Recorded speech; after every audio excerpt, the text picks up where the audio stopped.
का भाई का भाई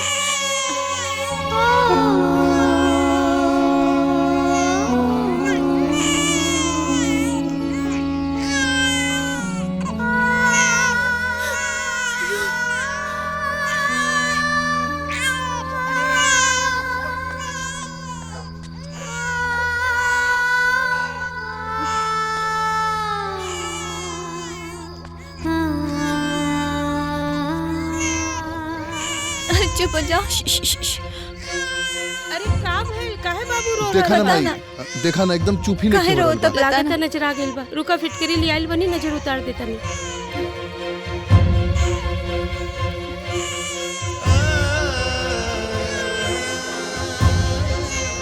का हो गइल अरे ना ना अरे अरे ना ओहो। ना एक काम कर जा बाहर हवा में घुमा दे। हाँ हाँ ओ सकेला भूखल भी हुई। उठा चलो। अच्छा अच्छा आराम से आराम से।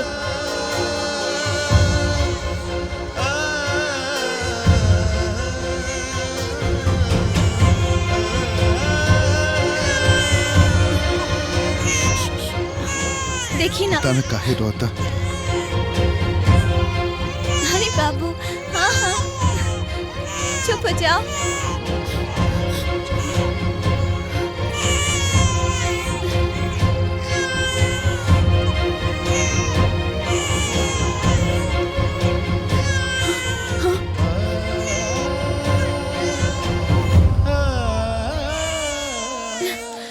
शांत हो जा शांत हो जा। हाँ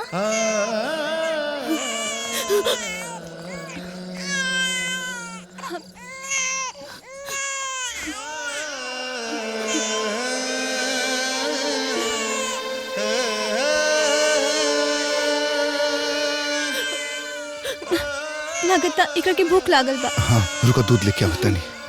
ओ का हो गई भूख लागल बा। भगवान हमरा जैसन माई कोनो बच्चा के ना दी है। हम चाह के भी अपना बच्चा के अपन छाती के दूध न पिला सकेनी। हमके माफ कर दो बेटा। अच्छा अच्छा अभी पापा दूध लेके आवता। हाँ अरे शांत हो जाओ बाबू। अरे हमारे बाबू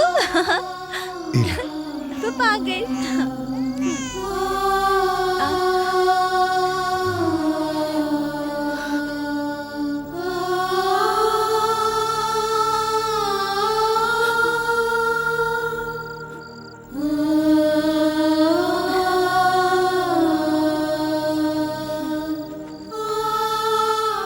भूखे लागल रहे। हाँ सो जा सो जा।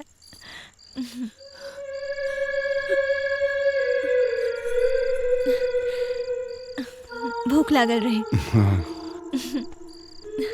सो गए चल। हाँ चला।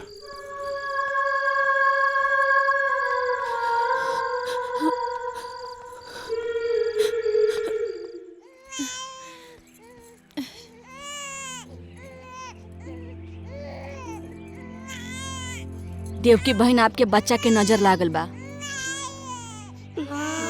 अब हम चलता नहीं। बिमला सांझी के आके भी बउआ के झाड़ दिया। हाँ ठीक बा। याद से ही है।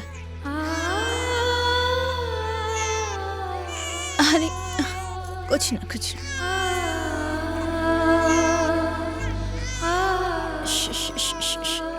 ओ बाबू आजा आजा।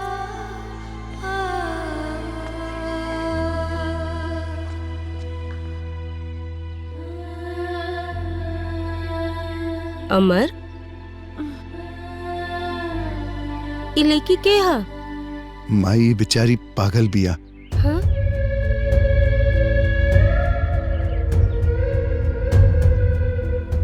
गांव के बच्चा लोग परेशान करत रहे, ऐसे हम एकरा के हैजा लेके आगे नहीं। ई तो तू बहुत नीक कैला हो बबुआ। अरे एक तो पागल ऊपर से जवान लड़की, बेचारी कहाँ भटकी। अरे पागल ई ना, ई समाज पागल हो गइल बा। ए बिटिया, आज से तू एहजे रहिया। अब इहे तो हर परिवार बा। यहाँ अच्छे से रहिए। कौनो चीज की जरूरत होके तो हमसे कहिए।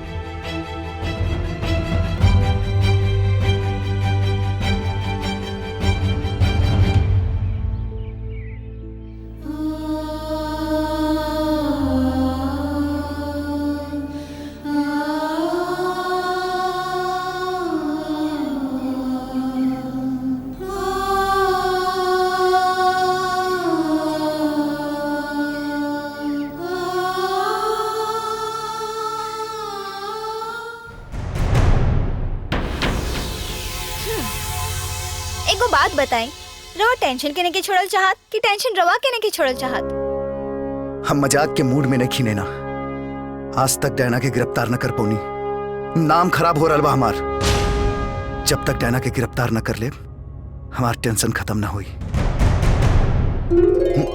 डायना के छोड़ी और हमरा के पकड़ी, टेंशन छो मंतर हो जाए। प्लीज नैना, हम क्या अकेले छोड़ दे? अरे ऐसे कैसे छोड़ दे? हमरा और होखे वाली पत्नी है, और बुद्धिमान लोग कहेला अकेला आदमी के खाली दिमाग शैतान के घर बसेला। और एक बात हम कही, जम के प्यार कैला पे ना आदमी टेंशन मुक्त हो जाला।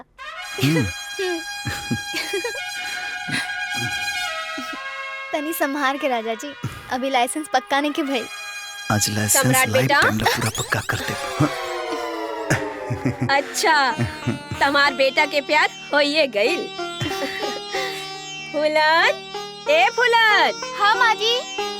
अरे जल्दी आवा, तू जाके जल्दी से पंडित जी के बुला के ले आवा था।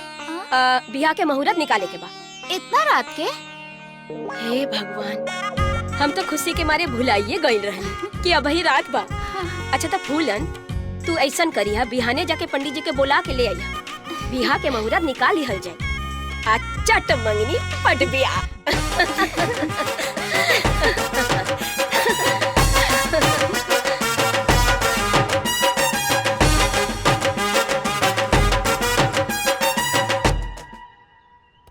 अरे माई नैना जल्दी करा, हमके भी कहीं जाए के बाद लेट हो रहा बा। तू लोग भी हमेशा ना। चला जल्दी बैठा। हम तो कहता नहीं तू साथे चलता तो ठीक रही। अरे माई हमरा ऑफिस के काम बा, न तो हम जरूर जेती। वैसे नैना बाड़ी ना। अरे बेटा गड़िए के चलाई, तू है नु। अरे माई नैना बहुत अच्छा गाड़ी चलावेली, तू चिंता मत कर। चला बैठा, अब बैठा। अच्छा माँ जी चल जाओ। चलो ठीक। अच्छा माई, कोनो दिक्कत हुई तो फोन करिया, ठीक बा? अच्छा बेटा, तू अपन ख्याल रखिया। हाँ चल अब ध्यान से जाइए। बाय।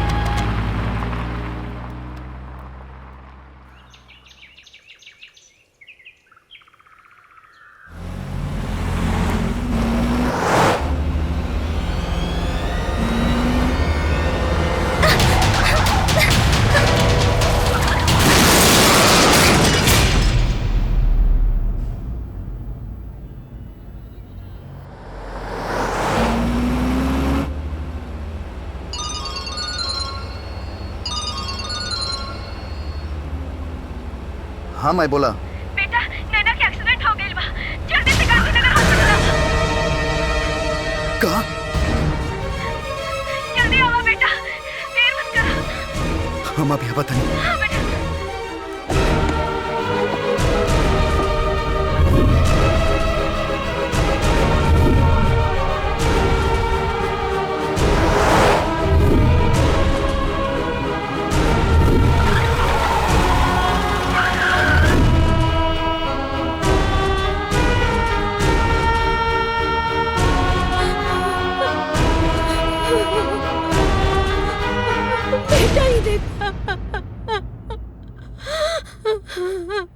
खाना खाए खातिर भाभी गाड़ी के ढाबा पे रोक ले रही, हमने को उतार के भाभी गाड़ी पार्किंग में लगावत रही, तब एगो ट्रक आके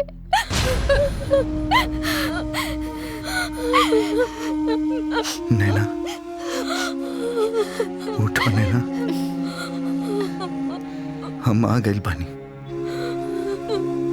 तू चिंता मत कर, हम बानी ना, सब ठीक हो जाए।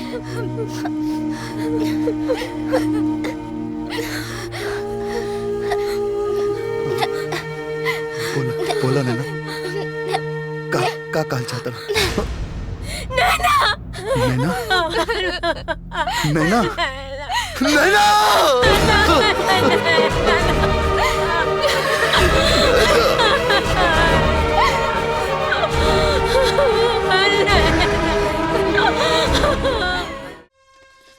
ना हमेशा उल्टा पुल्टा फैसला करेलन। हमरे बियाह कैसन घर में करा दलन, सास भेटाइल एकदम तराकसीन, हमारा बिना पेनी के लोट्टा, कभी हेन्ने ढिमलाला तो कभी होन्ने ढिमलाला। ए माई तू टेंशन मत ले, नाना जी गोइल बड़े नु कोनो फैसला कोइए के आए। हाँ दीदी, काहे के चिंता कैले बनी, इतना उदास होके बैठल बनी। बाबूजी गइल बना नु, सब अच्छा क के आई, सब ठीक हो जाई।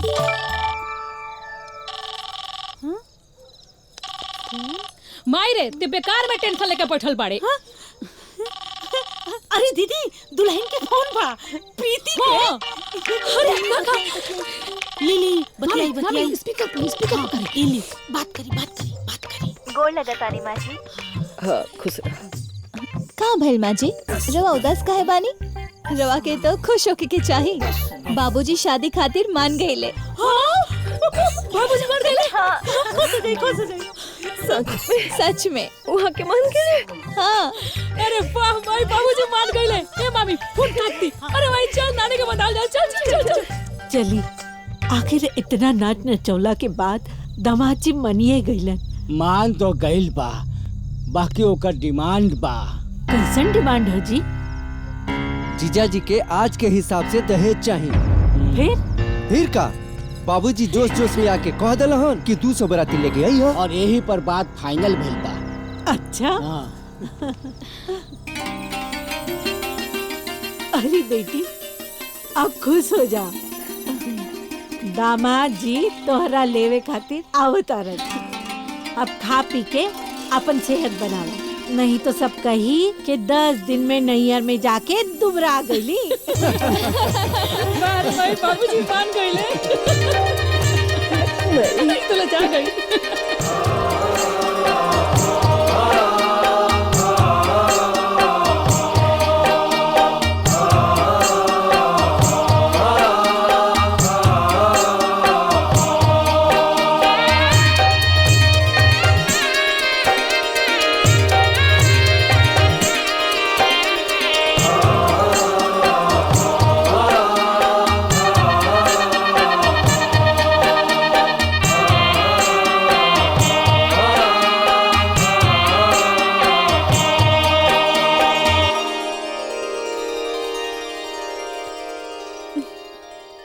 ए जी आई, खाना खा ली।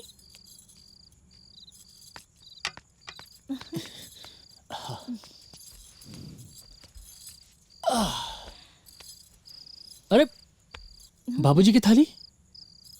वहाँ के ना आज पहले ही खा लेनी, काहे कि वहाँ के ना आजकल कुछ ज्यादा ही भूख लागता। ज्यादा भूख लागता मतलब?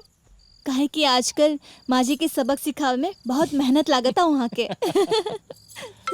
खा ली। दीदी के फोन बा। स्पीकर। हाँ दीदी प्रणाम। हाँ खुश रह। रे परमतवा, ये हम का सुनतन रे कि माई के लेके जाए खातिर बाबूजी दहेज के डिमांड करता रहे। हाँ बिल्कुल सही सुनता रू। अरे भाई बाबूजी के हैसियत बात डिमांड के लिए बड़े। अरे कल मुहा देखा कहता रे ते हतारे बतियाइबे। हां, माई के दुश्मन, बाप के चमचा, बीबी के गुलाम है भाई एकदम। देखा तारा जैसे ठीक लागे तू कह सकेलू, लेकिन हमरा हिसाब से जीजा सब कुछ एकदम बढ़िया चलता। हाँ, तई बुढ़ावती में नु बाबूजी का तिलक चढ़वा, बारातियों लेकर चल जाई है और दहेजो मांगी है। रे का रहा ये सब ठीक लागत रे? हां, तोनी के नु खाली हमरा माई के परेशान करत रहत। अगर बात सुन ले, अगर ते बाबूजी के पार्टी से पड़े नु तो हमनियो को अपना माई के छोड़ ना देम सन। अरे भाई ये कहो तो छोड़े के। बिल्कुल रह लोग, एकदम माताराम के संगे रह लोग। हाँ तो ठीक बा, आज से ते बाप के पार्टी में, हमनी के दोनों जानी माई के पार्टी में। बिल्कुल लोग माई के पार्टी में रह लोग। फिलहाल फोन रखा लो, कैसे कि हमने को सुबह सुबह जाके बाबूजी खाती मार्केटिंग करे के बाद। रुक फोन कटी है मत। तोरा शर्म नहीं क्या सब बोले में? अरे भाई एकरा में शर्म कैसन? अब बाप के शादी की तैयारी बेटा बहू ना करी तो क्या करी? हाँ तो ठीक बा, बाप के शादी की तैयारी कर, हमनी के दोनों जानी माई के शादी की तैयारी कर। बिल्कुल तैयारी करो लोग, बढ़िया तैयारी। एकदम तैयारी में कोनो कमी ना रहे के चाहिए, कैसे कि वर पक्ष के डिमांड बा। रे कमीना, अरे सपनों में ना सोचने के बाबूजी के संग संग तेहू बदल जाई पे। देखा हम बदलल उदलल नहीं की, हम तो अपन बेटा धर्मी भाव तनी भाई के नया जीवन में लावे की कोशिश कर रहल बानी। अब देखा फोन ऑन रखा लो, कैसे कि हमनियों के जाके सुते के बाद सुबह सुबह जाके मार्केटिंग करे के बाद बाबूजी खाती। ठीक ना? गोड़ लगे तनी। कटेगा बकवास नहीं कर सुन लगा।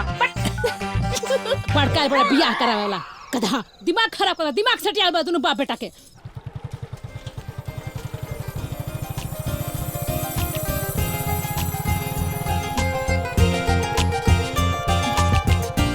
ऐसे टुकुर टुकुर काहे देखता नहीं? आगे देखी ना तो एक्सीडेंट हो जाए।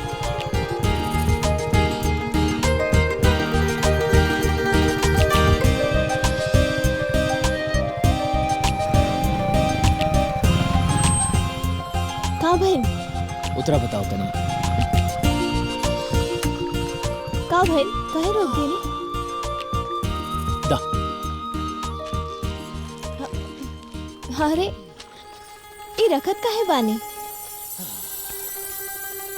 अरे का भाई बताई ना। तुम्ही ने कल हुआ कि तारा के निहारत निहारत मोटरसाइकिल चलाई तो एक्सीडेंट हो जाए, तो सोचनी है कि मोटरसाइकिल के साइड में खड़ा करके तारा के निहार लिए।